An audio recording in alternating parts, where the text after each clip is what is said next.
नमस्कार, स्वागत, अभिवादन आपका। मैं दुर्गेंद्र चौहान हूँ। इस वक्त देश भर में वाराणसी की ज्ञानवापी मस्जिद को लेकर तरह तरह के दावे प्रतिदावे चल रहे हैं। कल ही कहा गया, जब कोर्ट कमिश्नर ने सर्वे किया, उसके बाद से एक ये खबर आ गई और यूँ कहें कि रात तक एक वीडियो आ गया कि बाबा मिल गए। ज्ञानवापी का जो वजू खाना है, उसके अंदर जिसे वो मुस्लिम पक्ष फव्वारा बता रहा था, हिंदू पक्ष ने दावा किया कि ये बाबा का स्वरूप है। अविमुक्तेश्वर महाराज महादेव हैं ये, और ये शिवलिंग है। इसको लेकर जो बनारस का जो सिविल कोर्ट है, उसने एक तरीके से सिविल कोर्ट ने वहाँ पर पहरा बैठा दिया। जिस इलाके में ये तालाब, कूप, जो भी कहें, जहाँ शिवलिंग होने का दावा किया गया, उस इलाके को एक तरीके से सील कर दिया गया। वहाँ पर उत्तर प्रदेश पुलिस और सीआरपीएफ के जवान बैठा दिए गए ताकि कोई वहाँ पर छेड़छाड़ ना कर सके। कोर्ट ने साफ तौर पर कहा कि नमाज पढ़ने वालों की संख्या 20 कर दी गई। और उसके बाद आज काशी और दिल्ली में सुप्रीम कोर्ट में सुनवाई हुई। सुनवाई के जो बातचीत, जो अपने अपना दलीलें रखी लोगों ने वहाँ पर, और जो सुनवाई का जो लबो लबाब निकला वो ये है कि मोटे तौर पर सुप्रीम कोर्ट ने जो वहाँ वाराणसी की जो सिविल कोर्ट है, लोअर कोर्ट है, उसको रिस्ट्रिक्टेड कर दिया, यानी सीमित कर दिया। जो 16 तारीख का उनका आदेश था उसको रिस्ट्रिक्ट कर दिया, और अब 19 तारीख को सुप्रीम कोर्ट पूरे मामले की सुनवाई करेगा। लेकिन सुप्रीम कोर्ट ने भी ये बात दोहराई, बनारस के डीएम को कहा कि जो जहां शिवलिंग मिलने की बात हिंदू पक्ष कर रहा है, उस इलाके में जबरदस्त सख्ती की जाए, वहां किसी को प्रवेश ना करने दिया जाए। ये बात कही गई। ये कानूनी दांवपेच। अब मुस्लिम पक्ष ने साफ तौर पर कहा है कि वहां मस्जिद है, मंदिर का सवाल ही नहीं उठता। तरह तरीके से राजनीतिक बयान भी आ रहे हैं, लेकिन इस मामले को लेकर कानूनी जंग तेज हो गई है। और मंथन में आज हम बात इसी पर करेंगे, ज्ञानवापी पर कानूनी जंग।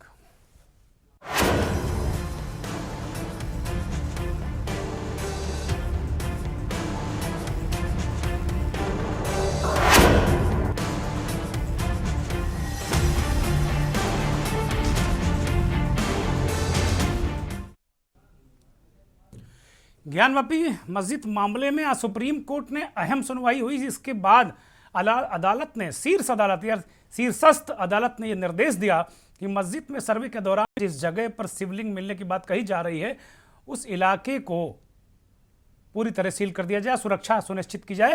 ये काम बनारस के डीएम करेंगे, जैसा कि हमने बताया। कोर्ट ने इस संबंध में वाराणसी के जिलाधिकारी को भी निर्देश दिया है।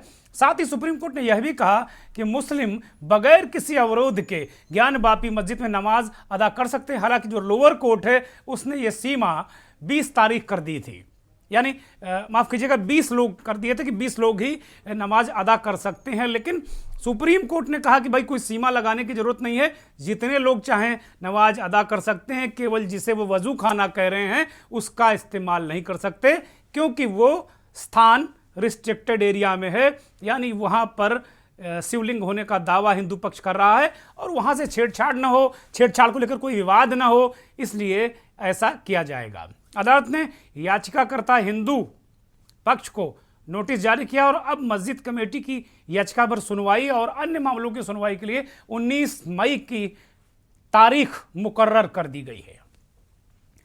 जो सबसे महत्वपूर्ण बात यह है कि जैसा कि हमने बताया कि नोटिस जारी की गई है, और मुस्लिम पक्ष के वकील अहमदी साहब ने इस बात को सुप्रीम कोर्ट के सामने रखा कि बिना वजू के नमाज कैसे होगी।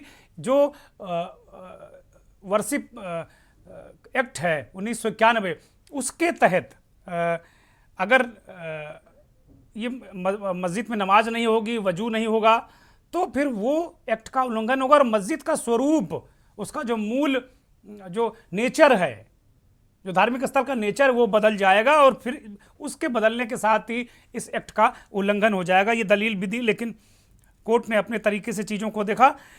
महाधिवक्ता सॉलिसिटर जनरल, भारत के सॉलिसिटर जनरल तुषार मेहता ने उत्तर प्रदेश सरकार की तरफ से सुप्रीम कोर्ट में यह पक्ष रखा और ये कहा कि भाई वहाँ पर हम तमाम सारी चीज़ों को कर रहे हैं, बेहतर तरीके से कर रहे हैं, जहाँ पे सुरक्षा की ज़रूरत थी वो हो रही है। और साथ ही तुषार मेहता ने भी कहा कि भाई उन्हें 2 दिन का वक्त दिया जाए, वो सारी चीज़ें लेकर कोर्ट के सामने रखेंगे। शिवलिंग के दावे की जगह, जैसा हमने कहा कि डीएम काशी को निर्देश दिए, 16 मई को जो वाराणसी के कोर्ट ने, वहाँ के जो जज हैं सिविल कोर्ट के, उनके आदेश को सीमित कर दिया है, जिसमें उन्होंने रिस्ट्रिक्टेड कहा था कि 20 लोग ही नमाज पढ़ेंगे और एरिया को एक तरीके से कॉर्डन कर दिया था। तो ये पूरा सुप्रीम कोर्ट में पूरा प्रकरण था। अब बनारस में जो सुनवाई हुई उसको लेकर भी सबसे महत्वपूर्ण बात ये आई, सुप्रीम कोर्ट में भी मुस्लिम पक्ष ने एडवोकेट कमिश्नर अजय मिश्रा पर सवाल उठाए थे और यहाँ पर भी पिछली सुनवाई में उन्होंने सवाल उठाए थे। आज बनारस के जो कोर्ट है, सिविल कोर्ट, उसने अजय मिश्रा को एडवोकेट कमिश्नर के पद से हटा दिया। ये एक बड़ा ये बहुत बड़ा विधिक घटनाक्रम था, माफ़ कीजिएगा, ये विधिक घटनाक्रम था। इसके बाद उन्होंने विशाल सिंह को, जो स्पेशल कमिश्नर है, विशाल सिंह को पूरे अधिकार दे दिए कि वो अब 2 दिन बाद ये एडवोकेट कमिश्नर और जो पूरी टीम जिसने वीडियोग्राफी की थी ज्ञानवापी की, उसने ये कहा था कि कम से कम उनको 2 दिन का वक्त और दिया जाए, ताकि वो जो चीज़ें हैं, जो फोटो हैं, जो वीडियो हैं, जो तथ्य हैं, जो साक्ष्य जिन्हें वो कह रहे हैं, वो करीने के साथ अच्छी तरीके से संजो कर वो कोर्ट के सामने पेश करें, ताकि उन्हें संरक्षित किया जा सके। और बाकायदे ट्रेजरी में एक लॉकर भी अलर्ट किया गया है उन सबूतों को रखने के लिए। तो ये पूरा मामला, अब अजय मिश्रा को हटाने के बाद जो स्पेशल कमिश्नर विशाल सिंह को कोर्ट ने कहा कि वो अब 2 दिन बाद पूरी रिपोर्ट प्रस्तुत करेंगे और वो उनके सहयोग के लिए अजय प्रताप सिंह एक सहयोगी के रूप में एडवोकेट कमिश्नर हैं। तो ये पूरा प्रकरण रहा। लेकिन इस घटनाक्रम के बाद जो हटाए गए कमिश्नर अजय मिश्रा, वो बहुत सीधे सीधे बात करते नजर नहीं आए, कुछ घुमा फिरा कर उनके मन में बहुत सारी बातें, ऐसा लगा कि बहुत सारी बातें उन्होंने रखी। अब जो कुछ महत्वपूर्ण और तथ्य यहाँ रखना महत्वपूर्ण होगा कि वास्तव में ये बार बार ये बात कही जा रही है कि अभी तो एडवोकेट कमिश्नर ने अपनी रिपोर्ट कोर्ट में रखी नहीं, कोर्ट ने अभी ये कहा नहीं कि जो स्ट्रक्चर है, जो वहाँ पर जिसे हिंदू पक्ष शिवलिंग बता रहा है, वो है क्या। लेकिन एक जो बड़े सबसे आश्चर्यजनक बात ये थी कि पूरे जहाँ पर भी सुनवाई हुई, ये कहा गया कि जहाँ शिवलिंग मिला है, शिवलिंग का जो स्थान है, ये बात मेरी समझ में थोड़ा कम आई, क्योंकि अभी तय नहीं है कि वो शिवलिंग है या क्या स्ट्रक्चर है। तो उसे स्ट्रक्चर कहना मुझे लगता कानूनी रूप से ज़्यादा महत्वपूर्ण होगा। लेकिन ये कहा गया, बार बार शिवलिंग की बात कहेगी। एक वीडियो भी रात में आ गया। कल हमने मंथन में इस विषय को उठाया था रात 8 बजे, और हमने कहा था कि अगर वास्तव में संविधान के अनुसार न्याय कोर्ट जो न्यायपालिका है वो चीज़ें बहुत अच्छी तरीके से अगर कंडक्ट कराना चाहती है, तो सबसे पहली बात है कि इस पूरे प्रकरण की रिपोर्टिंग को बंद कर देना चाहिए, जो मीडिया रिपोर्टिंग हो रही है। क्योंकि जिस तरीके से वीडियो, फोटो, खबरें, बयान आने लगे थे, वीडियोग्राफर का कोई बयान कहीं नजर आ रहा है, तो कहीं कोई चित्र वायरल हो रहा है, कहीं रात में तो वीडियो ही आ गया कि बाबा मिल गए, ये वीडियो देखिए। तो जब मामला सब जुडिस है, कोर्ट कमिश्नर जो वहाँ पर वीडियोग्राफी कर रहे हैं, कोर्ट में भी मामला रखा नहीं गया और पूरे देश में हल्ला मच गया कि बाबा मिल गए। अच्छी बात है, ये बात तथ्यपरक है कि भाई औरंगजेब ने मंदिर तोड़ा था, लेकिन अब 400 साल इस बात को बीत गए। अब जो कुछ होगा वो कानून बेहतर करेगा। तो अपने अपने तरीके से ले लेकर भागे लोग। और मैं एक पत्रकार होने के नाते कहूँगा कि इस तरह के मामलों को मीडिया को संयम बरतना चाहिए, और जो न्यायपालिका भी है, जो अदालत भी है, उसको कम से कम रिपोर्टिंग, इस तरह के गंभीर जो सेंसिटिव इशू हैं, इन पर कम से कम अगर मेरा निवेदन वो स्वीकार करें तो इस पर एक तरीके से उनको थोड़ी सी एक ऐसे दिशा निर्देश जारी करने चाहिए ताकि इस तरीके की हबड़ तबड़ ना मचे। तो ये पूरा प्रकरण था।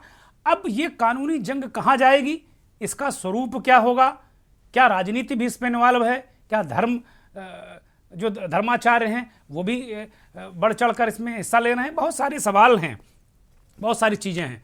पहले आज पूरा घटनाक्रम क्या रहा, इस पर कुछ जानकारियां और कुछ प्रतिक्रियाएं सुनिए। निकल गया आपके साथ लाइव करेंगे। चल जी बोले। देखिए, आज सिर्फ और सिर्फ विशाल सिंह की जो कमीशन जो नियुक्त थे उनके बीच में जो डिफरेंसेस थे उस पर कोर्ट ने 2 पन्ने का आदेश पारित किया और अजय मिश्रा को तत्काल प्रभाव से कार्यमुक्त कर दिया और विशाल सिंह को ये जिम्मेदारी दी कि आप अजय प्रताप सिंह के सहयोग से कमीशन रिपोर्ट दाखिल करें। उनको 2 दिन का समय दे दिया कि 2 दिन और आप समय ले लीजिए और कमीशन कार्रवाई सिर्फ और सिर्फ विशाल सिंह दाखिल करेंगे, अजय प्रताप सिंह उनके सहयोग में रहेंगे। ये कोर्ट ने एकदम क्लियर कर दिया। इनवाइट किया है क्योंकि लॉ में दोनों पक्षों से आपत्ति इनवाइट होगी और कल के लिए डिस्पोजल के लिए डेट लगाए हैं। क्या कारण थे अजय मिश्रा को हटाने का? देखिए, अजय मिश्रा पे विशाल सिंह ने आरोप लगाया था कि उनके एक सहयोगी हैं जो प्राइवेट कैमरामैन हैं, वो प्राइवेट कैमरामैन के द्वारा सूचनाएं लीक कर रही हैं। इस पे बल पाते हुए ऑनरेबल कोर्ट ने उनको हटा दिया। अच्छा, सीता साहू ने भी सुबह की याचिका दायर की थी, उस पर क्या सुनवाई हुई? क्या वो उस पे कोर्ट ने आपत्ति इनवाइट होते हुए करते हुए कल की डेट फिक्स की है। कल उस पे आपत्ति इनवाइट होगी, दोनों पक्ष अपनी आपत्ति देगा और यदि कल बहस संपादित हो गई तो कल ही उस पे 4 बजे तक आदेश भी आ सकता है। क्या होगा? 7 तारीख का वो अपना अलग करेंगे, उसके बाद 12 तारीख के बाद से रिपोर्ट निकलेगी। तो जब उन्हें हटा दिया गया है तो फिर उनकी रिपोर्ट कैसे मान्य होगी? पीछे का तो सही है ना, 6-7 तारीख का तो सही है ना। 6-7 तारीख का उन्होंने किया, 6-7 तारीख का होगा। अब मुस्लिम पक्ष को बैठे बैठाए एक मुद्दा मिल गया कि लगातार मुस्लिम पक्ष मांग करता रहा कोर्ट कमिश्नर को चेंज करने को। अब कहीं ना कहीं ये जो कमिश्नर हटाए गए हैं उसमें कहीं ना कहीं बड़े सवाल मुस्लिम पक्ष के खड़े हो गए हैं। अब ये कहना जल्दीबाजी है और माननीय न्यायालय ने जो आदेश पारित किया है दोनों पक्षों को सुनने के बाद सभी पक्षगण उसमें उपस्थित थे, तो जो आदेश किया गया है वो माननीय न्यायालय का आदेश सर्वोपरि है। नहीं तो जो ये बताइए कि जो हटाया गया है इसके पीछे की वजह क्या बताई गई है? क्या उन्होंने खबरें लिखी? आप माननीय न्यायालय का आदेश देख लें, आपको स्थिति स्पष्ट हो जाएगी। तैयार है, लगभग तैयार है और समय सीमा के अंदर दाखिल कर दी जाएगी। विशाल सिंह जी, आखिर क्या कारण रहा कि अजय कुमार मिश्रा जी को हटा दिया गया? उन पर यह ऑर्डर देखा नहीं है, उसमें कहाँ कुछ जल्दीबाजी है। और ये आप लोगों को बता दूं, जो 3 याचिकाएं गई हैं उससे मुझसे नहीं मतलब। हमारी तरफ से सिर्फ एक ही याचिका गई है श्री विशाल सिंह साहब द्वारा कि जो हम लोग रिपोर्ट नहीं तैयार कर पाए हैं, समय न मिल पाने के कारण 70-80% रिपोर्ट तैयार हो चुकी थी और बकिया थोड़ा सा बाकी रह गया था, उसके लिए 2 दिन का हमको समय दिया जाए, जिस पे माननीय न्यायालय द्वारा उसको स्वीकार कर लिया गया और 2 दिन का समय दिया गया है रिपोर्ट सबमिट करने के लिए। अजय कुमार मिश्रा जी को किन कारणों से हटाया गया? अब पूरा ऑर्डर हमने अभी देखा नहीं है, लेकिन जहाँ तक सुनने में आ रहा है कि लापरवाही बरतने के आरोप में उनको हटाया गया है। मैं इस पर कुछ कहूँगा नहीं। विशाल जी हैं, अपना जो है वो अच्छे अधिवक्ता हैं, लेकिन उनसे उम्मीद हमें ऐसी नहीं थी। ठीक है, उनका हृदय है, अपना जानेंगे। ये लग रहा है कि ये शिकायत की वजह से ही हुआ, विशाल सिंह जी की शिकायत पे ये हुआ है। जी, उन्हीं की शिकायत पे। उन्हीं की शिकायत पे। क्या सर्वे के दौरान किसी बात को मतांतर हुआ था क्या आप लोगों का? हो सकता है उनको लगा होगा, मेरे हिसाब से मैंने कोई असर नहीं किया है। अच्छा, और ये कहा जा रहा है कि सारी जो गाइडलाइंस और वो उन्हीं के द्वारा जारी किया जा रहा था वहाँ पे? हाँ, फिलहाल तो नहीं कर सकते, विशेष उनको न्यायालय ने किया था और उन्हीं के निर्देश में हुआ भी है, मेरे निर्देशन में। तो फिर आपने इस बात को अपोज क्यों नहीं किया कि आपके निर्देशन में नहीं हुआ, तो फिर आपके ऊपर में सवाल क्यों उठाए जा रहे हैं? अब ये तो नहीं समझ में आया। न्यायालय ने भाई जो उचित समझा किया, मैं इसलिए मैंने कहा ना कि मैंने न्यायालय का आदेश नहीं देखा।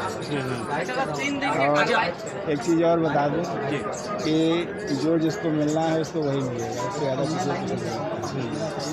विशाल जी का हृदय जानेगा और मेरा हृदय कि मैंने उनका सहयोग किया है कैसे। सर्वे में क्या मिला आप बता सकते हैं? आप नहीं, अभी भी मैं कुछ नहीं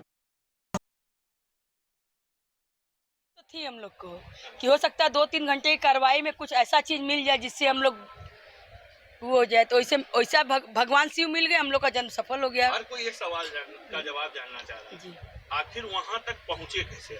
सर्वे हुआ, ये हम लोग आपस में नवरात्रि में मिलते थे हम लोग नवरात्रि में मिलते थे, हम लोग चारों पांचों लोग, तो हम लोग 4 लोग तो हम लोग सोचे कि जैसे सब मंदिर में पूजा पाठ हो रहा है, सत्संग हो रहा है, भजन हो रहा है, उसी तरह माँ सिंगार गौरी का भी मंदिर हम लोग मुक्त करा के वहाँ भी प्रतिदिन पूजा पाठ होए और सत्संग भजन होए। इसीलिए हम लोग मतलब याचिका दाखिल की थी। ये मतलब वो देख झलक रहा था। ये लोग सोचे कि सर्वे यहाँ भी होना चाहिए, इस तालाब में क्या है। हम लोग को ये लग रहा था कि जो भगवान शंकर कुआं खोदे थे उसी में तो नहीं है। आखिर में जब पानी निकला तो अपने आप महादेव जी झलक गए। नहीं, फवारा नहीं है, फवारा नहीं है, फवारा है वो। आप कीर्तिवासेश्वर देखे होंगे, सेम उसी तरह है भगवान। कितने बड़े होंगे? अभी अब तो कल तो आया था, कितने फुट मतलब व्यास के हैं वो। अभी तो पहले जहाँ उनके अगल बगल जो मलबा है 10-10 फीट का, उस मलबे को हम लोग हटाने की मांग की है, वजूद को रोकने के लिए मतलब किए कि वहाँ हाथ पैर न धोया जाए। वहाँ पे क्या क्या चीजें सामने आई अभी ये कोर्ट बताएगा। सबसे बड़ा उम्मीद महादेव जी मिल गए, बस महादेव तो मिल गए। लेकिन महादेव के अलावा क्या मिला? ये कोर्ट बताएगा। ये कोर्ट में कुआं भी मिला है, उसी कुएं में भगवान जी हैं। उसके अतिरिक्त हाँ, एक कुआं है। हम लोगों ने यही मांग की है कि वहाँ पे वजू जो वो लोग करते हैं वजू न करें। वहाँ पे जो मलबे का ढेर लगा हुआ है वो ढेर हटाया जाए। वहाँ से जो दीवार है, नंदी जी जो देख रहे हैं हमारे विश्वेश्वर महाराज जी को, हमारे विश्वेश्वर को, हमारे भोलेनाथ को, उनको जो है कि उनके सामने कर दिया जाए, वो दीवार हटा दिया जाए। न्यायालय आज अधिवक्ता आयुक्त की कार्रवाई प्रथम अजय कुमार मिश्र के असंतुष्ट था उनके कार्यप्रणाली से, इसलिए उनको हटा दिया गया है और शेष लोग अपनी उसी पद्धति से कार्य करें। फैसला रिपोर्ट आज सबमिट करने की लास्ट डेट थी ना, 2 दिन का अवधि लिया गया है। अजय मिश्र को हटाने की क्या वजह थी? अब वो माननीय न्यायालय किन्हीं कारणों से असंतुष्ट। 2 दिन के समय की मांग की वो मंजूर कर लिया है। हाँ, स्वीकार कर लिया है माननीय न्यायालय ने। अब अगली रिपोर्ट इस लिहाज से 19 तारीख को दाखिल होगी। 2 दिन की अवधि के बाद 19 मई निसंदेह। अब तब रिपोर्ट किसकी अध्यक्षता में पेश की जाएगी? यहाँ पे अजय को ये विशाल सिंह है उनकी। तो ये सहायक वकील कमिश्नर अजय, ये क्या हुआ? क्या आज खुल के बात नहीं कर रहे हैं, मतलब बता के। तो अब देखिए, तो आपने देखा कि किस तरीके से पहले विशाल सिंह को आपने सुना, जो advocate commissioner, special advocate commissioner हैं, जिनको न्यायालय ने निर्देश दिए कि वो 2 दिन बाद रिपोर्ट रखेंगे। और उसके बाद आपने अजय प्रताप को सुना किस तरीके से बातें करो। उसके बाद क्रम में आपने अजय मिश्रा वो कह रहे थे। मुझे इस पूरे प्रकरण में ये लगा कि कहीं आपस में जो एडवोकेट कमिश्नर के बीच में भी कोई समीकरण, कोई गुणागणित चल रहा था, तभी ये सारा प्रकरण कहीं ना कहीं हो रहा था। हालांकि अजय मिश्रा पर यह आरोप लगा कि उनके कोई करीबी छायाकार थे, वीडियोग्राफर, वो सूचनाओं को लीक कर रहे थे। मैं कल से इस बात को कह रहा था कि भाई सूचनाएं बाहर कैसे आ रही हैं और इस पर रिपोर्टिंग पर रोक लगाई जानी चाहिए। आज वही बात जो कल हमने रात मंथन में कही थी कि ये जो बवाल है, जो कुल मिलाकर जो हल्ला गुल्ला मचा, एक संवैधानिक काम, एक कानूनी काम बहुत शांति से हो सकता था, उसमें जो हल्ला गुल्ला मचा वो केवल जो तथ्य वक्त से पहले जो तथ्य सामने आ गए उसकी वजह से हुआ। और इसकी हमने ये भी बात कही थी कि इसकी रिपोर्टिंग पर रोक लगानी चाहिए। वही बात आज न्यायालय ने महसूस की और एडवोकेट कमिश्नर अजय मिश्रा को हटाने जैसा बहुत बड़ा निर्णय ले लिया। ये तमाम सारे मुस्लिम पक्ष के अधिवक्ता कुछ भी बोलने के लिए राजी नहीं हुए। इसके साथ जो याचिकाकर्ता महिलाएं हैं, 4 महिलाएं, उन्होंने ये भी कह दिया कि भाई नंदी बाबा शिव की तरफ देख रहे हैं, वो दीवार तोड़ दी जाए, उसको लेकर याचिका की है। जो तालाब है अंदर ज्ञानवापी का, जहां बाबा के प्राकाट्य की बात, ये दावे किए जा रहे हैं, वहां पर ये कहा गया कि मछलियां हैं, उनका कुछ किया जाए। इन दोनों मसलों पर कल कोर्ट शाम 4 बजे तक फैसला देगा। उत्तर प्रदेश के पूर्व मुख्यमंत्री और समाजवादी पार्टी के नेता अखिलेश यादव ने भी इस पूरे प्रकरण पर अपना पक्ष रखा। बार बार विपक्षी दल उनके पिता और तत्कालीन मुख्यमंत्री मुलायम सिंह यादव को दोषी ठहरा रहे हैं कि उनकी वजह से मां श्रृंगार गौरी की पूजा पर रोक लगाई गई थी। यानी मुलायम सिंह ने जो पूजा हो रही थी अनवरत, उसको मुलायम सिंह ने रुकवा दिया था। ज्ञानवापी मस्जिद का और इस तरह के घटनाक्रम भारतीय जनता पार्टी जानबूझ करके करती है, या भारतीय जनता पार्टी खुद होती है, या उसके हिडन या इंडिविजुअल मित्र होते उनके साथ। वो अपने अदृश्य मित्रों को भी आगे करती है, क्योंकि भारतीय जनता पार्टी जो बुनियादी सवाल है उनका जवाब नहीं देना चाहती। डीजल पेट्रोल महंगा है, आपका आटा महंगा हो गया, चीनी महंगी है, दाल महंगी है, अगर आप घर बनाना चाहेंगे सरिया महंगी, सीमेंट महंगा, और हर चीज महंगी होती चली जा रही है। जिस समय हम और आप इस बहस को देख रहे थे, पता नहीं देश की कौन सी चीज बिक रही थी, किसको खरीदने के लिए आगे किया जा रहा था। जब कभी ऐसी चीजें दिखाई जाएंगी ज्यादा, याद रखना कुछ न कुछ देश की बड़ी चीज बिक रही होगी। अखिलेश यादव ने कहा कि भाई भारतीय जनता पार्टी इस तरह की चीजें कराती है, जो मुख्य समस्याएं हैं देश की, गरीबी, महंगाई, रोजगार, बहुत सारी चीजें हैं, लोग त्राही त्राही कर रहे हैं। इन चीजों से ध्यान हटाने के लिए कोई ऐसा मामला उछाल देती है जिसमें लोग उलझ जाते हैं। ये राजनीतिक आपने जो कानूनी जंग है, जो ज्ञानवापी की कानूनी जंग आज मंथन में जो हम सब्जेक्ट लेकर आए हैं, उस पर हमने कानूनी जो उठापटक है, हमने शुरुआती जो हमारा सेगमेंट था उसमें हमने कानूनी उठापटक, दांव पेच, वकीलों की बातें, सारी चीज़ें आपको बताई, एक छोटा सा विश्लेषण भी आपके सामने रखा, फिर राजनीतिक प्रतिक्रिया भी आई, और अब जिसे आम आदमी कहते हैं उसका क्या है, उसका क्या लेना देना है मंदिर मस्जिद से, वो कैसे इसको देख रहा है, काशी के लोगों को सुनना बड़ा जरूरी है। ऐसे ऐसे चिन्ह मिलेंगे बाबा के दरबार के कि वो तो पहले ही दिन कल ही जो उसका डिक्लेयर हो गया कि शिवलिंग मिला। जो आस लगाए थे हम लोग वो तो नहीं हुआ है, और ये ऐतिहासिक चीज़ है। ये चीज़ को परिवर्तन करना बहुत जरूरी था, और मोदी जी की सरकार, योगी जी की थी कि ये हो पाया, नहीं तो ये नहीं हो पाया। ये भी बहुत बड़ी बात है। सूर्यकांत राव जी, ये बताइए कि मस्जिद परिसर में बाबा मिले, उस पर क्या कहना है आपका? अच्छी की बात है, अच्छी की बात है। उसको बहुत पहले दुर्भाग्य है कि आज आज़ादी का 75 साल मनाते जा रहे हैं, अब जाके ये काम हो रहा है। सर्वे रिपोर्ट में क्या निकल कर आएगा? सर्वे रिपोर्ट में जो सत्य वही है। हिंदू पक्ष में आया या मुस्लिम पक्ष में?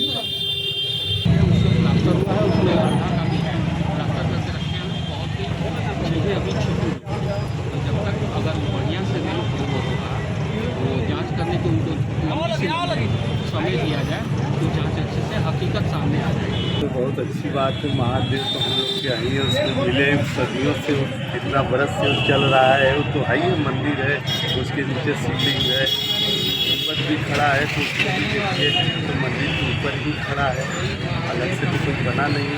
ऊपर बाजी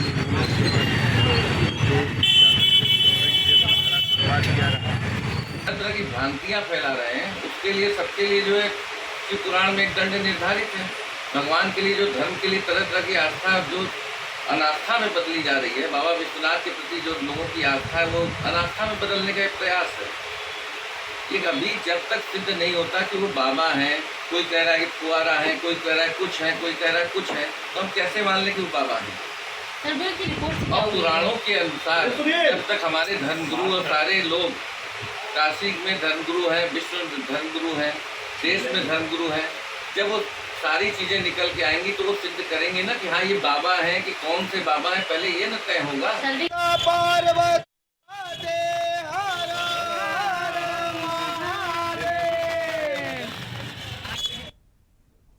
हरि अनंत हरि कथा अनंता। कुल मिलाकर अपने दावे हैं, अपने तरीके हैं, अपनी बातें हैं, लेकिन जो तथ्य हैं उन्हें कौन झुठला सकता है? अगर बाबा मिले हैं तो मिले हैं, और नहीं मिले हैं तो फिर बाबा कैसे वहाँ मिल सकते हैं? ये तथ्य हैं जो कम से कम संविधान और कानून इनको तय करेगा। ये कार्यक्रम चूँकि मंथन हम इसको ऐसे मोड पर करते हैं कि इसमें कुछ तथ्य निकले और कुछ सार्थक बातचीत हो। इसके लिए हम एक्सपर्ट्स को इसमें रखते हैं। कोई पॉलिटिकल बहस या पॉलिटिकल गेस्ट को बहुत ज़्यादा हम इसमें नहीं रखते इस कार्यक्रम में। आज हमारे साथ उत्तर प्रदेश और देश के बहुत जाने माने पत्रकार, करीब 45 वर्षों से पत्रकारिता कर रहे अजय कुमार जी हैं, बहुत वरिष्ठ पत्रकार हैं। अजय जी बहुत स्वागत, बहुत अभिनंदन। और माफ़ी कि कुछ कंटेंट ज़्यादा था हमारे पास, उसे पेश करने में थोड़ा वक्त लग गया तो आपको इंतज़ार करना पड़ा। इसी तरह उत्तर प्रदेश हाई कोर्ट के जाने माने अधिवक्ता प्रिंस लेनिन साहब हमारे साथ जुड़े हैं। आपका भी बहुत स्वागत है। प्रिंस लेनिन बहुत पुराने साथी हैं, अक्सर हमें सहयोग करते हैं और आ जाते हैं शॉर्ट नोटिस पर भी। शुभम सिंह सुप्रीम कोर्ट के अधिवक्ता हैं। शुभम, आपका ही बहुत बहुत स्वागत, बहुत बहुत अभिनंदन। एक महत्वपूर्ण चर्चा पर हमने आपको आमंत्रित किया है, थोड़ा सा विलंब हुआ इसके लिए माफ़ी। और एक छोटा सा एक अल्प विराम मैं ले रहा हूं, उसके बाद जैसे ही लौटूंगा तो तुरंत इस विषय पर चर्चा करेंगे।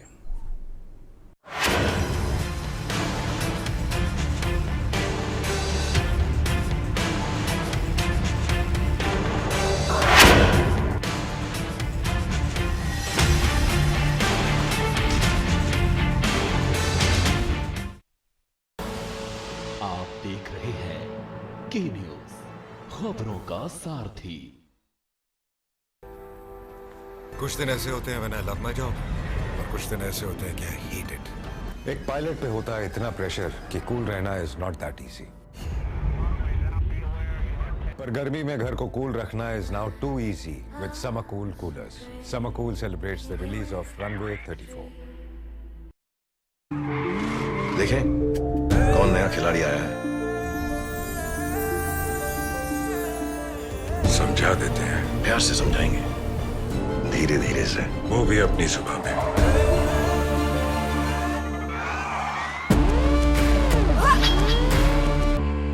ये तो अपनी जुबान है। जुबान एक हो तो दिल भी एक होने चाहिए। विमल, बोलो जुबान केसरी। गोल्डी हिंग का तड़का लगे तो सभी दबा के खाते हैं। गोल्डी हिंग, कण कण में जान। आप देख रहे हैं के न्यूज, खबरों का सारथी।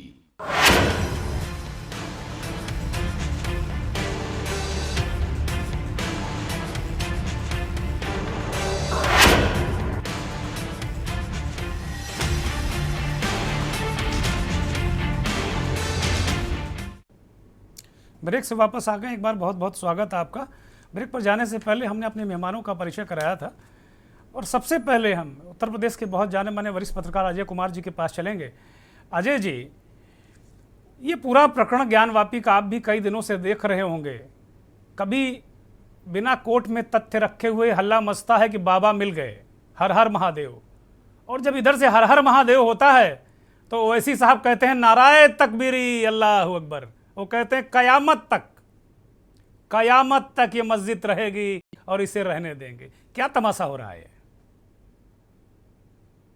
देखिए दुर्गेंद्र जी, ये मामला ही कुछ ऐसा है, चाहे इसको धार्मिक नजरिए से देख लीजिए, राजनीतिक नजरिए से देख लीजिए, न्यायिक नजरिए से देख लीजिए, सामाजिक नजरिए से देख लीजिए, हर नजरिया इस मुद्दे में जुड़ा।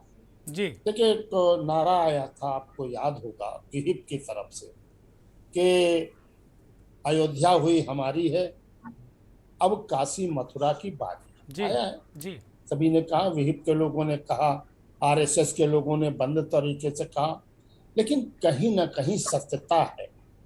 अब शिवलिंग मिलने की बात है। अभी सर्वे रिपोर्ट जो है वो कोर्ट में पेश नहीं की गई। जो सर्वे करने गए थे अजय कुमार मिश्रा और उनके दो सहयोगियों के साथ 36-40 लोगों की पूरी टीम गई थी।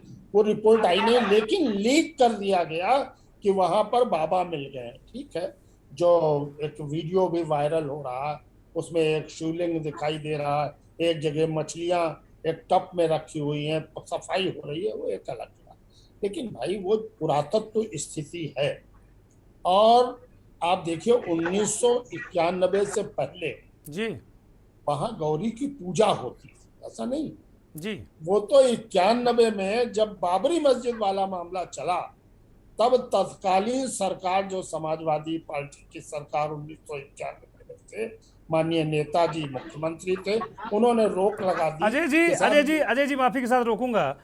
अभी मैं किसी एक बहुत बड़े चैनल पर सुन रहा था कि वो उसकी एंकर महोदया कह रही थी कि 2004 में ये रोक लगी है, मुलायम सिंह ने लगाई। तो मैं भी थोड़ा कंफ्यूज हुआ।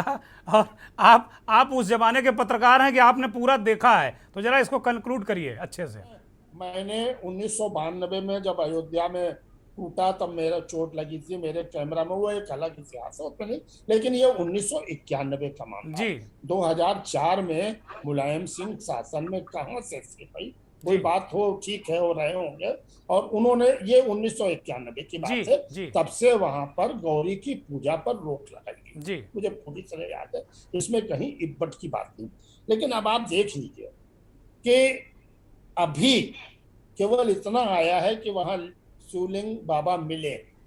अब एक बात आ गई कि वहां से अगर दीवार तोड़ी जाए तो सामने नंदी बाबा दिख जाएंगे। तो जिस तरह से वातावरण बनाया जा रहा है, भाई आप कोर्ट का निर्णय आने दीजिए, मामला सुप्रीम कोर्ट में पहुंच गया, सुप्रीम कोर्ट में सुनवाई हो, और दोनों पक्षों से मेरी ये विनती है कि इसको राजनीतिक लाभ मिलेगा, 2024 में राजनीतिक लाभ मिलेगा।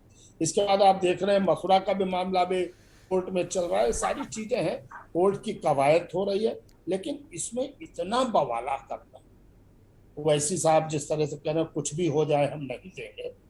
अब सवाल यह है, जो मेन मुद्दा है रोजी रोटी का, वो सब पीछे, केवल एक ही मुद्दा रह गया कि किस तरह से धार्मिक, सामाजिक, राजनीतिक और न्यायिक सारी चीजों को मिला करके खिचड़ी बना ली जाए।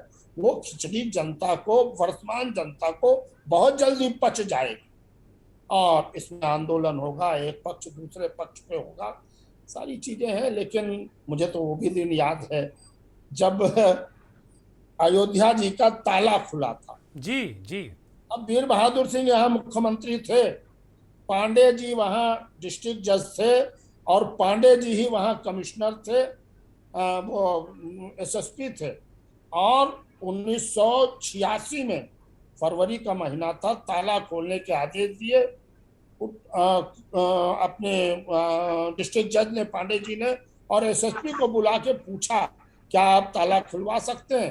पांडे जी डीएम थे वहाँ, एसएसपी एक सरदार जी थे, उनका हाँ साहब खुल जाएगा। अब वो क्या राजनीतिक था, मुझे आज भी याद है, अरुण नेहरू का वहां से इशारा हुआ था कि भाई ये आरक्षण और ये सबसे निपटने के लिए इस मुद्दे को हवा दे दो। वीपी सिंह का उस समय चल रहा था। ठीक बात है, ठीक बात। इसका मतलब आपका कथन ये है कि कहीं ना कहीं जिस तरह के जो सेंसिटिव और धार्मिक मसले होते हैं उनमें राजनीति जरूर इन्वॉल्व होती है। प्रिंस लेनिन साहब के पास चलेंगे, बहुत वरिष्ठ अधिवक्ता हैं हाईकोर्ट के। प्रिंस लेनिन साहब, कानूनी दृष्टि से एक मेरे मन में कल एक तो बात आ रही थी कि क्या अभी तक कोर्ट ने कहीं ये तय नहीं किया है कि शिवलिंग है, बाबा हैं, और जो कोर्ट की भाषा हम सुन रहे हैं या जो लिखा जा रहा है यहाँ से उत्तर प्रदेश से लेकर दिल्ली तक, वो कहा जा रहा है कि शिवलिंग के मिलने के स्थान को सुरक्षा प्रदान की जाए, घेर दिया जाए, वहाँ कोई जाने ना पाए।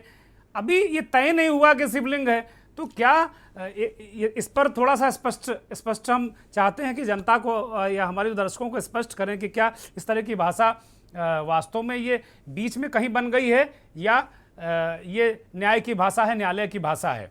दूसरा मसला ये है कि ये जो जिस तरीके के तथ्य बाहर निकल कर आए, क्या ये कंटेम्प्ट ऑफ कोर्ट नहीं है लेनिन साहब?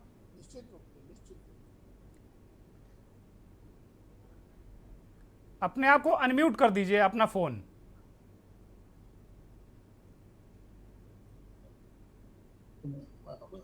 आपकी आवाज नहीं मिल रही, संभवतः आपका फोन म्यूट है।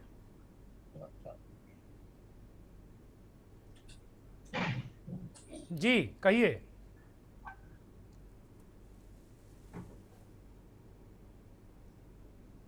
मुझे लगता है कि कोई तकनीकी व्यवधान है। हम शुभम सिंह से जुड़ते हैं, सुप्रीम कोर्ट के अधिवक्ता हैं। शुभम जी, जो सुप्रीम कोर्ट ने एक तरीके से जो आज पूरे दिन सुनवाई हुई है, हम लोगों ने जो देखा कि उन्होंने बनारस कोर्ट के जो 16 मई के आदेश को रिस्ट्रिक्ट कर दिया और तमाम दो तीन निर्देश आदेश दे दिए उन्होंने। तो क्या ये नहीं लग रहा है कि पूरा जो ज्ञान वापी का मामला सुप्रीम कोर्ट ने अपने हाथ में ले लिया? एक ऐसा लगा, एक ऐसा एहसास हुआ। आप चूंकि विधि विशेषज्ञ हैं, वहाँ के बारे में ज़्यादा जानते हैं, इसलिए आपसे जानना ये बड़ा ज़रूरी है। नहीं, ये कहना गलत होगा कि पूरा का पूरा मामला सुप्रीम कोर्ट ने अपने हाथों में ले लिया है जी, because the honourable supreme court वो बहुत ही स्पष्ट रूप से एक बहुत ही बैलेंस्ड और संतुलित अगर आदेश करना चाहती थी जी। दोनों ही पार्टीज, मुस्लिम पक्ष साथ ही साथ हिंदू पक्ष, किसी के भी भावनाओं को, किसी भी संवेदनाओं को ठेस न पहुंचे।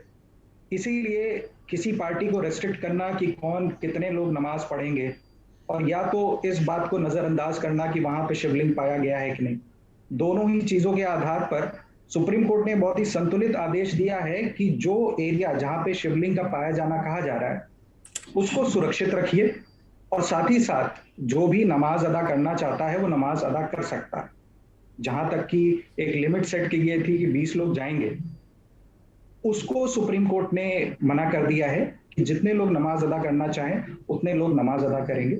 और यह मैटर सब जुडिस है सुप्रीम कोर्ट के सामने, क्योंकि अभी तक वहां रिपोर्ट नहीं आई है कोर्ट कमिश्नर की। जब कोर्ट कमिश्नर की रिपोर्ट आएगी तभी ये क्लैरिफाई होगा कि एक्चुअल तथ्य क्या है। और जहां तक बात है सारी पार्टियों की, तो मुझे लगता है सबको अभी अपने ओपिनियंस को रेस्ट्रिक्ट करना चाहिए।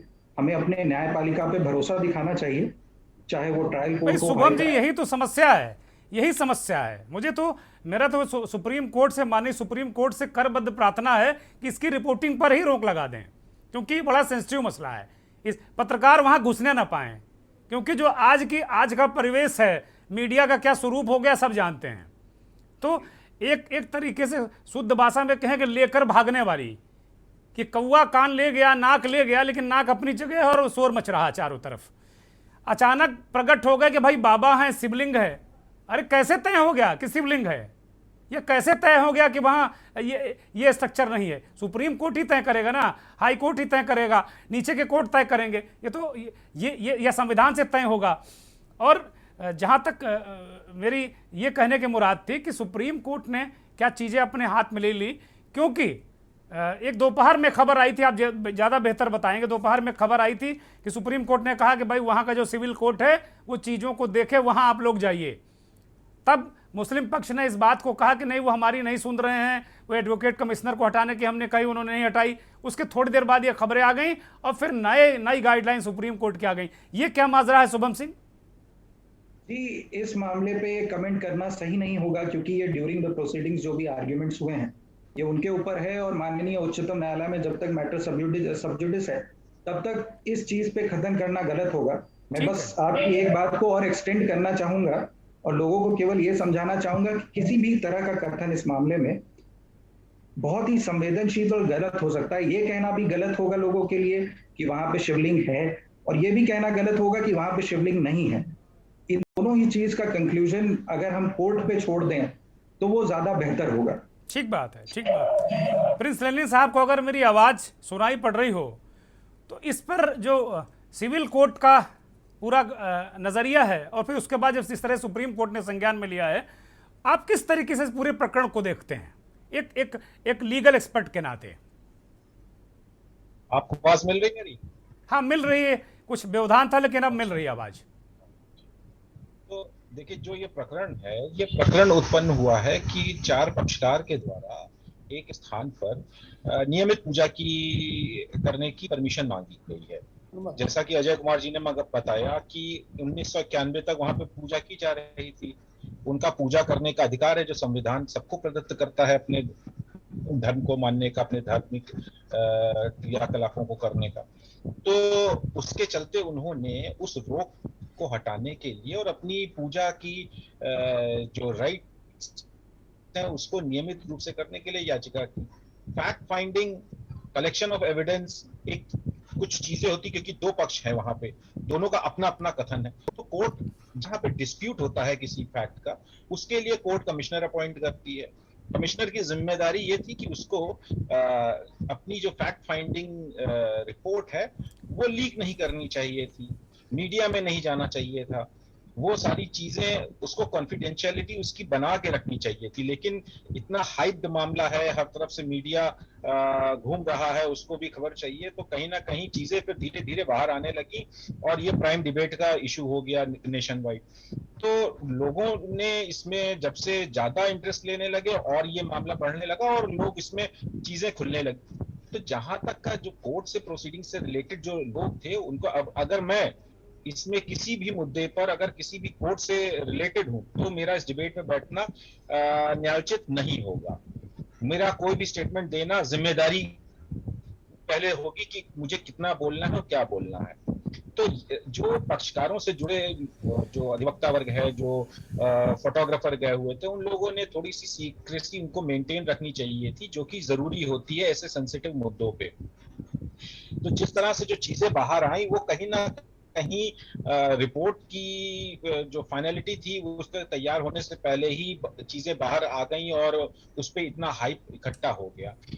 लेकिन अभी भी कोर्ट को एडजुडिकेशन करना है, जो भी एविडेंसेस फोटोग्राफी वीडियोग्राफी के माध्यम से उस जगह की कलेक्ट हुई है, उसकी जो रिपोर्ट आएगी उसके ऊपर कोर्ट अपना निर्णय लेगी कि जिस जगह को उन्होंने प्रोटेक्ट किया है, अब क्योंकि एक फैक्ट फाइंडिंग चल रही है, कोई डिस्प्यूटेड एरिया है, थोड़ा उनको अगर कोई कमिश्नर बताता है कि यहाँ पे ये शिवलिंग है, तो आप ये कि उन्होंने अभी तत्काल प्रभाव से इंटरिम ऑर्डर पास करने का हर कोर्ट को अधिकार होता है कि अगर उनको लगता है कि वो जगह कोई इंपॉर्टेंस रखती है इस प्रकरण से, तो उन्होंने उसको अंतरिम रोक लगाई। अभी कोई फाइनल निर्णय नहीं दिया है, उस पर अंतरिम रूप से रोक लगाई कि उस उतने एरिया को भी प्रोटेक्ट कर लिया जाए हाल फिलहाल। तो उस पे पक्षकारों को कोई फाइनल वर्डिक्ट तो है नहीं कि किसी एक के लिए हो गया और किसी के लिए परमानेंट रोक आ गई। तो वो चीजें अभी कोर्ट में जब तक का इस पे फाइनल जजमेंट नहीं आता है तब तक का कोई भी फाइनलिटी नहीं होगी। और रही बात इतिहास में बहुत सारी चीजें ऐसी हैं जो हमने सबने आपने पढ़ रखी है कि किस तरह से क्यों ये आज विवाद उत्पन्न हो रहे हैं, कि इसके पीछे के क्या घटनाक्रम रहे हैं और किस तरह से चीजें यहाँ बदली गई हैं, वो एक अलग विषय है। उस पे जितना जाएंगे तो फिर डिबेट और खुलता जाता है। लेकिन जहां तक न्यायिक प्रक्रिया का है, दोनों पक्षकारों को संयम रखना चाहिए, न्यायपालिका पे भरोसा रखना चाहिए, और जितना दुरुपयोग की जो बात का जो आरोप लग रहा है, इस कमिश्निंग के लिए जो ऑर्डर हुआ था उसके अगेंस्ट में पक्षकार हाईकोर्ट गए थे, हाईकोर्ट ने पिटीशन डिसमिस किया था। आज भी जो सुप्रीम कोर्ट में ऑर्डर आया है, जो भी उन्होंने अपने ऑब्जर्वेशंस दिए हैं, कहीं से भी कमिश्निंग पे रोक नहीं लगाई है। उन्होंने कहा ये चीज तो जो एविडेंसेस को देखना है, उनके फाइंडिंग्स हैं, वो सारी चीजें इश्यूज की फ्रेमिंग होनी है, ये सूट का पार्ट होता है, प्रोसीडिंग्स का पार्ट होता है, ये काम ट्रायल कोर्ट ही करेगा। उसका एग्जामिनेशन अपील में, रिवीजन में आगे जैसे जैसे proceedings high court supreme court जाएंगी वहां देखा जाएगा और फाइनलिटी सुप्रीम कोर्ट में ही आएगी। तो अभी तो ये स्टार्ट ऑफ प्रोसीडिंग्स है और उसमें इतनी जल्दी फैसले ले लेना और अपनी बातें मीडिया में रख देना, वो थोड़ा सा जिम्मेदार लोगों को बचना चाहिए। और जो राजनीति से जुड़े लोग हैं वो तो अपने स्वार्थ के लिए कुछ ना कुछ करते ही रहते हैं, चाहे वो वैसी हो चाहे जो भी हो। तो जिस तरह से ये जो पूरा प्रकरण है वो बहुत ही सेंसिटिव है और उसमें आशा की जाती है कि जो न्यायालय के द्वारा है वो अपना पूरी जिम्मेदारी से पूरे कानून कायदे संविधान के दायरे में रहते हुए ही निर्णय दिया जाएगा। और जितना एक पक्षकार के द्वारा, खासकर ओवैसी जी के द्वारा जो जिस worship places of worship act के उल्लंघन की बात की जा रही है, उसमें प्रोविजंस भी हैं आगे जिसको वो ध्यान नहीं दे रहे हैं कि जो सेक्शन 4 सब क्लॉज 3 का सब क्लॉज ए है वो प्रोवाइड करता है कि जो सब सेक्शन 2 का जो प्रोविजन है वो एंशियंट मॉन्यूमेंट्स और हिस्टोरिकल मॉन्यूमेंट्स पे लागू नहीं होगा जी। तो जो ये काशी का जो मसला है ये एक एंशियंट मॉन्यूमेंट है, हिस्टोरिकल मॉन्यूमेंट है, कोर्ट को इस पे अपना एडजुडिकेशन देना है। क्यों? अगर इतना देखे, इतनी अदालत के द्वारा आंख नहीं बंद की जा सकती कि कोई एक एक्ट स्पष्ट रूप से कोई बार कर रहा हो और कोर्ट उस पर प्रोसीड करे और यहाँ से लेकर के सुप्रीम कोर्ट तक उसमें इंटरफेरेंस नहीं कर रहा। क्यों नहीं कर रहा? क्योंकि लोगों के द्वारा उस एक्ट की शुरुआती लाइनों पे ही अपनी सारी बात रखी जा रही है कि 1947 के पहले तक का जो भी स्वरूप है वो रिलीजियस ड्यूटीज से लेकर के वो बदला नहीं जाएगा, वो उतने तक ही सीमित है। लेकिन वो एक्ट आगे भी जो बातें कहता उस पे ये नहीं जा रहे हैं। लेनिन साहब वो तो सुप्रीम कोर्ट के खुद बहुत बड़े वकील हैं, तो क्या ये राजनीति की वजह से वो इसको नजरअंदाज कर रहे हैं? भाई वो तो जैसी बात आप कर रहे हैं, शुभम सिंह कर रहे हैं, उससे कमजोर पढ़ाई तो उनकी है नहीं, वो भी पढ़े लिखे हैं और बैरिस्टर हैं जहां तक मेरी जानकारी है।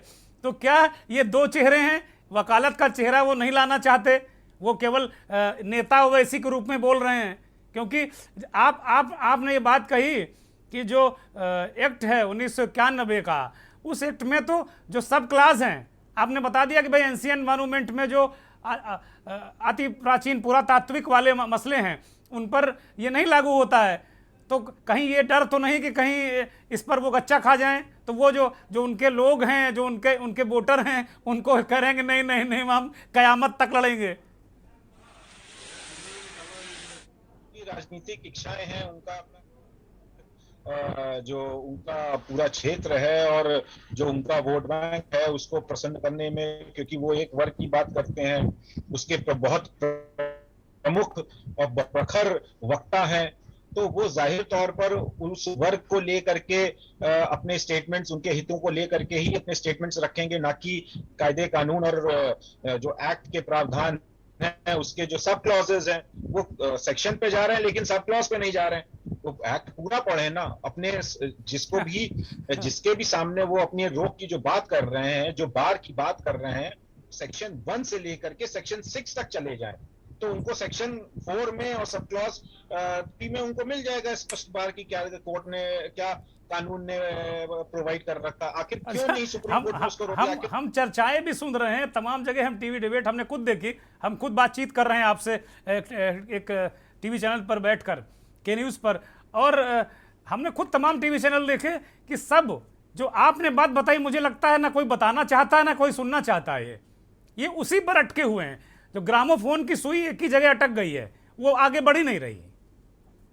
वो एक्ट स्पष्ट रूप से कहता है कि 1947 से पहले का जो स्वरूप है उसके संबंध में कोई बदलाव नहीं होगा, कोई छेड़छाड़ नहीं होगा। लेकिन उसके आगे की जो बात वो कहता है, एंशिएंट मॉन्यूमेंट्स के लिए जो कहता है, जो हिस्टोरिकल मॉन्यूमेंट्स पे ये प्रभावी नहीं होगा, उस पे वो आप बात ही नहीं करते, आप खाली एक लाइन पकड़ के बैठ गए। तो ये चीज थोड़ा सा गलत है। जब आप बैरिस्टर हैं, अपने नाम के आगे बैरिस्टर लिखते हैं, कहीं ना कहीं विधि व्यवसाय से अपने को ताल्लुक रखते हैं, तो थोड़ा एक्ट का परिशीलन करें और दिमाग लगाएं, थोड़ा देखें कि क्या क्या आगे उसमें और क्या बातें कही गई। इंटरप्रिटेशन करना अदालतों का काम है, कानून बनाना जो है संसद का काम है। तो जो उसका इंटरप्रिटेशन कर रहे हैं उनको स्पष्ट रूप से दिख रहा है कि क्या कार्रवाई चल रही है और हमें कहाँ पे रोक लगानी है। ठीक बात है, ठीक बात है, बिल्कुल लेनिन साहब ने बात बिल्कुल ठीक है कि भाई पढ़े लिखे व्यक्ति हैं तो उनको रखना चाहिए। और कानून और राजनीति, ये भारत में ये ज़्यादा होता है कि हमारे जितने पॉलिटिकल पार्टियों के बड़े नेता हैं वो सुप्रीम कोर्ट में वकील हैं, तो वो घालमेल हो जाता है, ये मामला घालमेल हो जाता है। यही हो रहा है। अब अगर लेनिन साहब की तरह वो विशुद्ध वकालत करते या शुभम सिंह की तरह वकील होते तो शायद ऐसी बात ना करते। उनकी मैं काबिलियत में बिल्कुल कोई सवाल नहीं उठा रहा हूँ, बेहद काबिल व्यक्ति हैं वो, और इसमें कहीं कोई संदेह नहीं। अजय कुमार जी, बहुत अनुभवी व्यक्ति हैं, आपने बहुत सारी युग देखे हैं राजनीति के, और जो इस तरीके से कानूनी जंग तमाम देखी है। अयोध्या का मसला, कानूनी जंग कैसे बिल्डअप हुई और फिर अंत में किस तरीके से अंतिम सोपान तक ये मसला पहुंचा। मेरा आपसे यही प्रश्न है कि क्या आपको उस तरीके का माहौल का निर्माण होता नहीं दिख रहा है जैसे कभी अयोध्या आंदोलन या उस दौरान जो कानूनी लड़ाई चल रही थी? केवल चेहरे बदल गए हैं, अशोक सिंघल की जगह अब जैन साहब आ गए, वो भी सुप्रीम कोर्ट के अधिवक्ता हैं, हरिशंकर जैन। दुर्गेंद्र जी, बात बिल्कुल सही आपने कही। मैंने पहले ही कहा कि एक नारा दिया था कि अयोध्या हुई हमारी है, अब मथुरा काशी की बात जी। ठीक वही पैटर्न चल रहा है, इसमें कोई दो राय नहीं। अब लेकिन लेनिन साहब ने बहुत स्पष्ट तरीके से कानूनी प्रक्रिया जो है कानून में क्या क्या प्रावधान है, बिल्कुल स्पष्ट उल्लेख किया। बात ओवैसी साहब की अगर आप करते हैं तो वो बैरिस्टर भले ही हो, लेकिन वो एक जमात में अपने को फिक्स करने के लिए माहिर माने जाते जी, इसलिए उन्होंने कहा फव्वारा है, ये है, वो है। भाई फव्वारा है, कुछ भी है, तो वो फव्वारे में छेद भी तो होना चाहिए कहीं ना कहीं पानी आने के लिए। लेकिन एक बात से मैं वो हूं कि जो कमिश्नर बनाए गए थे, उनके या उनके सहयोगियों ने जिस नादानी का कई क्षम्य नहीं है जी, कमिश्नर हटाया, उनको हटाने की बात हुई, वो हट गए। लेकिन आप देखिए जिस तरह से अंदर की चीजें लीक की गई, वो नहीं की जानी चाहिए, उससे माहौल बिगड़ा। बात सुप्रीम कोर्ट तक पहुंच गई है। सुप्रीम कोर्ट ने भी ये कहा है, भाई उन्होंने इस देने से किसी प्रकार का मना कर दिया, कोई चीज नहीं है।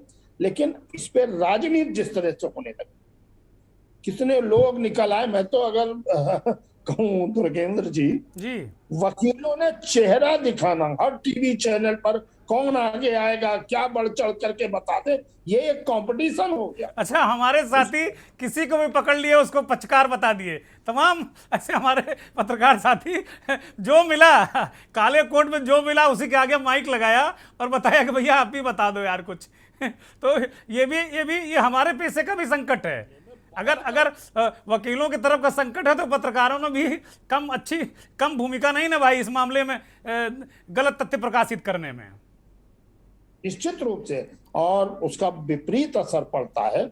और मीडिया को भी, हम लोग भी रहे हैं, बहुत सी चीजें हम लोगों को कॉन्फिडेंस में बताई जाती थी, लेकिन ये कहते थे कि हम रीच अप नहीं करते थे। उनकी बातों का कोई बहुत सी चीजें बता देता था डीएम को कि भाई ये है, छापने के लिए नहीं।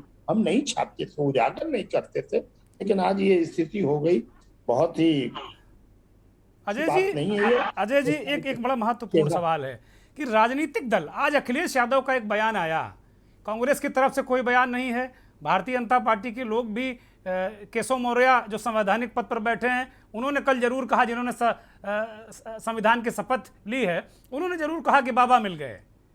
तो एक तो इस तरह के जो लोग हैं संवैधानिक पद पर बैठे, वो इस तरह की कच्ची बातें क्यों करते हैं? दूसरा, नेताओं का अभी नेता मुझे लगता कुछ माहौल को वहां पर हैं दूसरे दलों के, भाजपा को छोड़कर, कि किधर जाया जाए। कोर्ट का निर्णय नहीं आता है या कोर्ट कोई फैसला नहीं करता है, तब तक उसको मैटर इज सब जुडिस कह करके शांत हो जाना ही, शांत बनाए रखना ही बहुत बड़ी बात है। और छोटे छोटे, आप बड़े बड़े नेता बोलेंगे, वहां वकील बोलेंगे, तो छोटे छोटे वकील जो है वो भी बढ़ा चढ़ा करके बोलने लगेंगे, उससे माहौल खराब होगा। माहौल आप देखिए, बाबरी मस्जिद वाले में कितना माहौल खराब हुआ, लेकिन फिर भी समुदाय लोगों को और कमिश्नर बदले गए की बात है। इससे अब नसीहत मिलेगी कि ठीक बात है, ठीक बात है, लेकिन इस तरह से बचकानी बातें नहीं की जाती। ठीक बात, बहुत शुक्रिया अजय जी, आपका बहुत शुक्रिया। लेनिन साहब आपका भी बहुत शुक्रिया। शुभम जी आपका भी बहुत शुक्रिया। और एक गुजारिश, इस उत्तर प्रदेश और देश के तमाम लोगों से मेरी एक गुजारिश है, और अपने पत्रकार साथियों से मैं हाथ जोड़कर मैं प्रार्थना करता हूं कि कम से कम भैया ये तथ्य एकदम लेकर भागने वाले तथ्यों को मत प्रस्तुत कीजिए। आपको इस बात का, मैं तो ये नहीं कहता कि आपको पता नहीं होगा, क्योंकि आप पढ़े लिखे व्यक्ति हैं, पत्रकार हैं, तो आपको पता तो होगा कि आप जो प्रस्तुत कर देते हैं उसका रिएक्शन कैसे हो जाता है, समाज के लिए वो कितना घातक है। पत्रकारिता में जो हमने पढ़ा है, हमारे जैसे तमाम लोगों ने पढ़ा है, या हमसे बहुत वरिष्ठ पीढ़ी के अजय जी जैसे लोगों ने पढ़ा लिखा समझा है, वो ये है कि प्रमाण और परिणाम, लाख किसी खबर के बहुत सारे प्रमाण हों, लेकिन अगर उसके परिणाम समाज के लिए विध्वंसक हैं, समाज में विघटन पैदा करने वाले हैं, तो ऐसी खबरों पर हम तवज्जो नहीं देंगे। ये हमें पढ़ाया गया, ये लिखाया गया, ये बताया गया, जिसका शायद 5% भी आज पालन नहीं हो रहा है। यही वजह है। और इसी तरीके से जो जिम्मेदार लोग हैं, नेता हैं, मंत्री हैं, वकालत पेशे से जुड़े लोग हैं, जो दुनिया को ज्ञान देते हैं, जिन्हें विधि का ज्ञान है, कम से कम वो लोग भी इस बात का ध्यान रखें कि इस तरह की सेंसिटिव मसलों पर तमाम जो बड़ी महत्वपूर्ण चीज़ें होती हैं वो कम से कम तब तक न बाहर आएँ जब तक कोर्ट उनमें कोई निर्णय ना दे सके। अब वक्त हो चला है हमारे अंतिम सोपान चलते चलते का मंथन के एक खास कार्यक्रम का जो अंतिम सोपान होता है वो चलते चलते होता है, और चलते चलते में भी हम एक ऐसी तस्वीर आपको दिखाएंगे जो अपने आप में एक बयान, एक तस्वीर बयान आप दिखाएंगे जो अपने आप में एक अलग तरीके की एक ऐसा परसेप्शन क्रिएट करता है कि आपको बिल्कुल अलग लगेगा। ज्ञानवापी और कुतुब मीनार, ताजमहल सुल्तान टीपू सुल्तान के ज़माने में मस्जिद बनी, और दिल्ली में जामा मस्जिद भी आ गई। ये तमाम बातें कह रहे हैं, और ये हैं चक्रपाणी महाराज, वो कह रहे हैं कि जो हिंदू संगठनों के निशाने पर अब जामा मस्जिद भी आ गई है। हमारे सहयोगी के पास तमाम इस तरह की खबरें आई, और अब ये बयान आपको सुनाएंगे कि अभी कल ये परसों में सुन रहा था, कोई हमसे कह रहा था कि भाई अब देखना कि जामा मस्जिद के नीचे भी कोई मंदिर निकलने वाला है, और आज ये खबर आ गई कि चक्रपाणी महाराज जो हिंदू नेता हैं, संत हैं, महंत हैं, वो कह रहे हैं कि जामा मस्जिद के नीचे भी मंदिर है, वहाँ भी खुदाई होनी चाहिए। बहुत बहुत धन्यवाद। नमस्कार।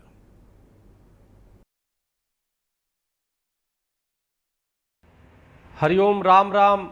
साकी मुस्ताक जो औरंगजेब के समकालीन थे, जो लेखक थे, उनके दरबार से जुड़े हुए थे, उन्होंने अपने पुस्तक में लिखा है कि जब खान बहादुर जोधपुर को मंदिरों को लूट करके और प्रतिमाएं लेकर के जब आता है औरंगजेब के पास, तो औरंगजेब वहाँ की जो सोना और हीरे जवाहरात होते हैं वो रख लेता है। बाकी प्रतिमाओं को, जो पत्थर की और कुछ ऐसी प्रतिमाएं होती है, उसको आदेश देता है कि जामा मस्जिद के सीढ़ियों में और जामा मस्जिद के नीचे जो है उसको दबवा दिया जाए।